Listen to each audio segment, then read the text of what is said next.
Deep below the towering skyscrapers, the wet cement, the digging roots of aged trees, the utilitarian tunnels designed by teams of uncivil engineers, and the ancient bedrock is a miles-wide transportation hub frequented by the outer worldly. This is the SubverCity Station. A first-time visitor to the station might feel overwhelmed by the seemingly infinite routes of departure and inconclusive arrivals. But by taking in the perspective of differing viewpoints, while staring down any one of the multitude of reality tunnels, this visitor will eventually find themselves here, in the broadcast range of the SubverCity Transmit.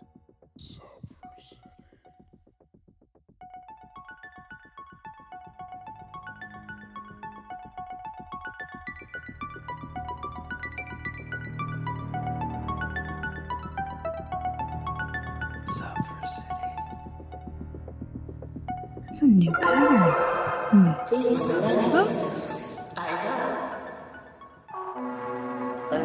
Ah, Balloon 232.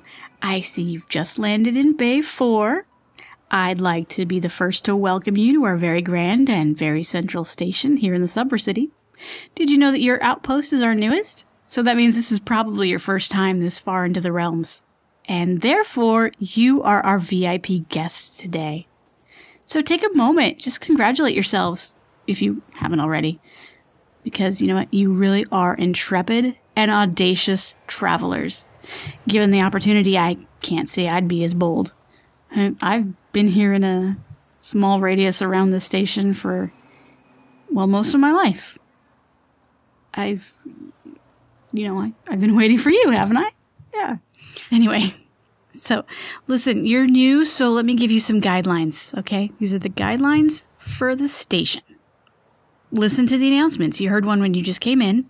Told you to keep your eyes up. Those are made for your safety. It's because a lot of things are moving around here, and a lot of those things you can't even see. So, unless you're an intuitive, I would recommend just listening to the announcements. It's just easier that way for everybody involved. Next up, when you get off your balloon, the first people you're going to see are the SubverCity Trans agents. They are the best looking people around. You know, I love you ladies and gents. But also they're going to be the most informed. So if you need to get to another gate, or if you need to get to your baggage because you're going to stay with us for a few days, they're going to be the ones to tell you where to go. Also, I need you to know that your money is not going to be any good here. Okay?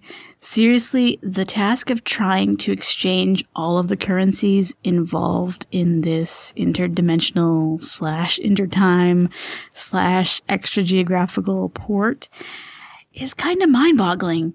So instead we work on a system of bartering, favors, and honor code. And tips, they're appreciated, but not expected. Just so you're clear, pets of all kind are welcome. We just ask that if they're dangerous to your fellow travelers, they're registered with the SubverCity vet, who will administer a soothing whisper to calm them while they're in our safe zones. And lastly, please mind your luggage. If it's sentient, there's a special tag you can use so we'll know to address it directly. All of that, and I've just realized I haven't even introduced myself yet. I'm Onymous, the voice of the SubverCity transmission. And my job here is to keep you informed and keep you entertained while you are prepped for your journeys. And my favorite way to do that is to read you tales from the ports and the customers we serve. I'm just going to dial up today's selection on my guidance system. I pre-record these after work so I don't get distracted while I'm here. Oh, this one's a good one for newcomers. This is a tale from the world of Subterran. That's a place where inhabitants live in a bizarre, socialist territory deep below the ice of Antarctica. And it happens during a time that lays in the future of our clocks here in the hub. And this one's about a consort I may or may not have had the pleasure of intimately meeting. Okay, I've got it ready. Let me just quickly check the rating on this. Para niños, not for kids. All right, you heard the system. This one isn't explicit, but it might be best to turn the headsets of any younger passengers to something a bit lighter. And without further morning due, Today's story.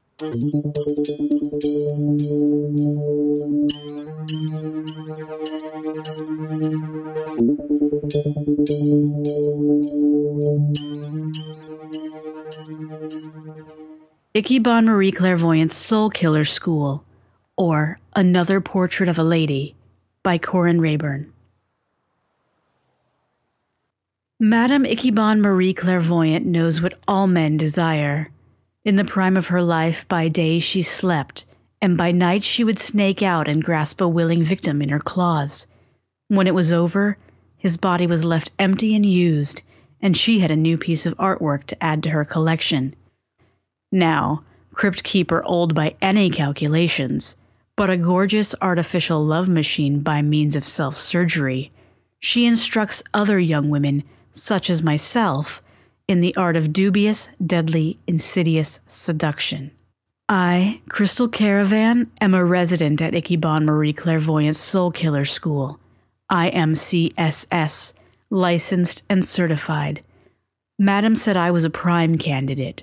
I'm blonde and I was willing to have all my organs soaked once a month in ethanol, then stitched back into me. Sometimes Madame Clairvoyant does the surgery herself.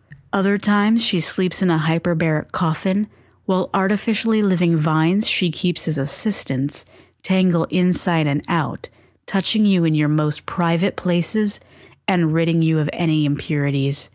We are purified by fire and intrusion 40 times over, until we sparkle and shine like manufactured diamonds.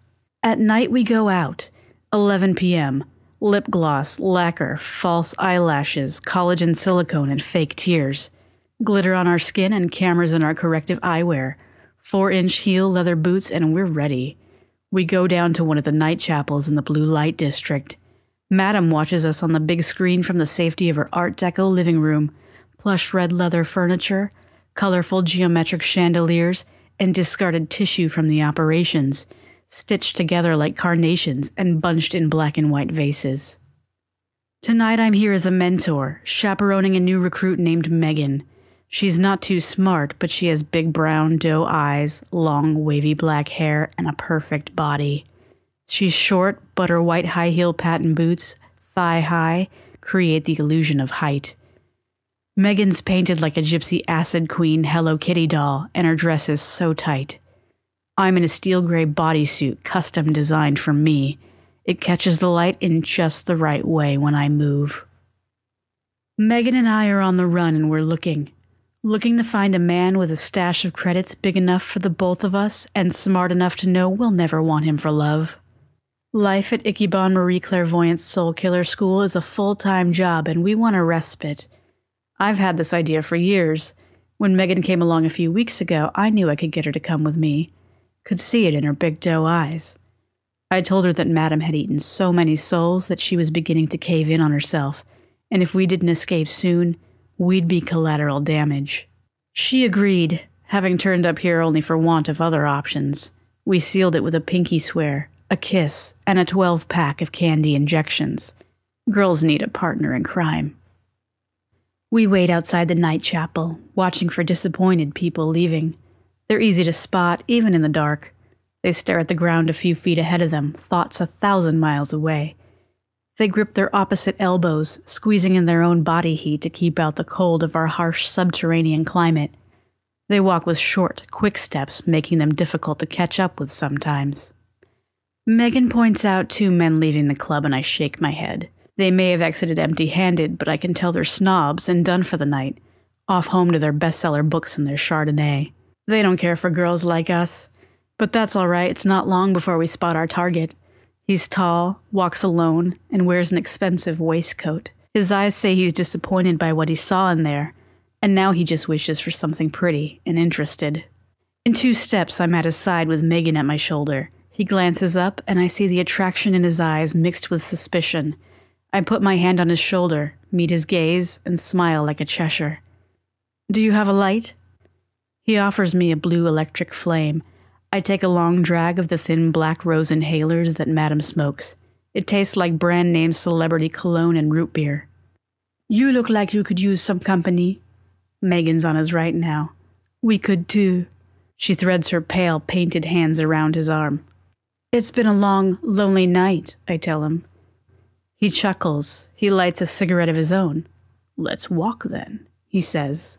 Megan tells him about an art school she wants to go to. She talks about Island Getaway, a distant colony where individs can go on holiday for 14 days. They channel in direct sunlight from the surface, she says. I ask him what he likes to watch on the red screen. He says he likes New Frank dramas and those wildlife history shows about creatures all extinct now. After a long walk through the cold night, we reach his automoto and wait for him to make a decision. Who will sit in front? Megan's giggling at a story he's telling about a workmate, so I think it'll be her. Well, girls, I'm flattered by the attention, but I'm exhausted and I've got to get up early tomorrow. Maybe I'll see you around here tomorrow night. Oh, we might be around, I say. I wink. Megan squeezes his hand, then we disappear back into the dark, becoming again a fantasy promise of sweet plastic beauty and bought attention. Stories people tell themselves about the near future. I imagine that cynicism keeps him from taking us home. He's obviously interested, but he knows what we are, and maybe he's had enough of our type for tonight.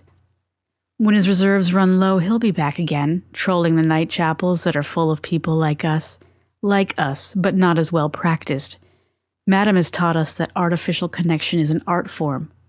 A man only wants one thing, Madam says. By day he sleeps, and by night he dreams of us. Megan and I are on the run and we're looking. We didn't get him this time, but we'll get him soon. We'll show him our false emotion. We'll tell him what he wants to hear. Then we'll use him up, spit him out, and take his money. We were trained at Ichiban Marie Clairvoyant's Soulkiller school. We just need that one big job, and then we can quit, we tell ourselves. One more, and that'll be it. It's the story we tell ourselves about the near future.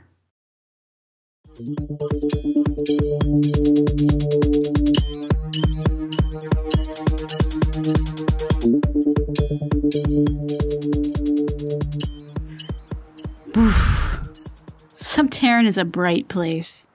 There's like an unbelievable amount of neon there. That's probably why I like it so much. You know, Crystal sends me postcards now and again, but with the time change, they sometimes arrive before she's even written them. I'm not too keen on this Megan, though. Crystal can probably do better. Oh, what perfect timing. You all got to hear the whole of that story before your wheels were up on your connecting craft. If you can see me in the booth, this hand gesture I'm making, it's Saldonian for may the air cloud beneath you. Goodbye, travelers. Be safe, beware, and, most importantly, be out there.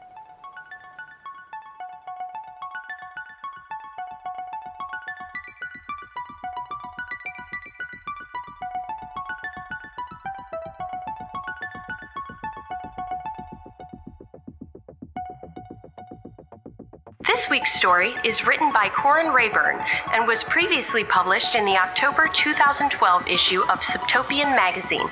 Subtopian Magazine can be found online at www.subtopian.com. Corin's website is www.infrastratos.wordpress.com. That's infrastratos.wordpress.com. Special thanks to Trevor Richardson, editor of the Subtopian Magazine. To contact us or submit stories, please visit our website at SubverCityTransmit.com. The voice of Onymous is Aaron Lillis. Other featured voices in this episode include Kristen Roybal, Jose Perez, Casey Peters, and Tom R. Wilson. SubverCity Transmit is a Krockett and Greyvyn production.